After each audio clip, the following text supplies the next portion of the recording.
Here is a recipe to make Pani Puri at home.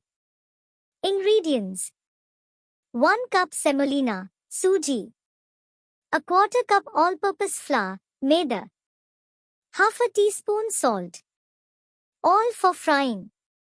For the filling: 1 cup boiled and mashed potatoes, a half cup boiled chickpeas, a quarter cup chopped onions, a quarter cup chopped coriander leaves, half a teaspoon roasted cumin powder, half a teaspoon chaat masala, salt to taste.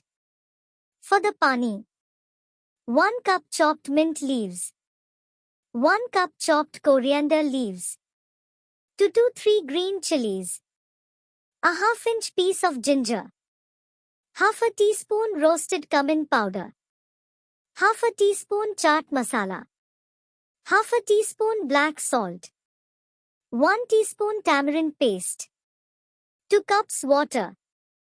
Instructions: to make the puris, mix semolina, all-purpose flour, and salt in a bowl. Add enough water to form a stiff dough. Knead for 5 minutes and let it rest for 30 minutes.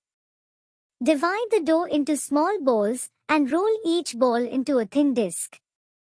Cut small circles using a cookie cutter or a lid of a jar. Heat oil in a deep frying pan over medium heat. Once the oil is hot, add the puris in batches and fry until they are golden brown and crispy. Drain on paper towels.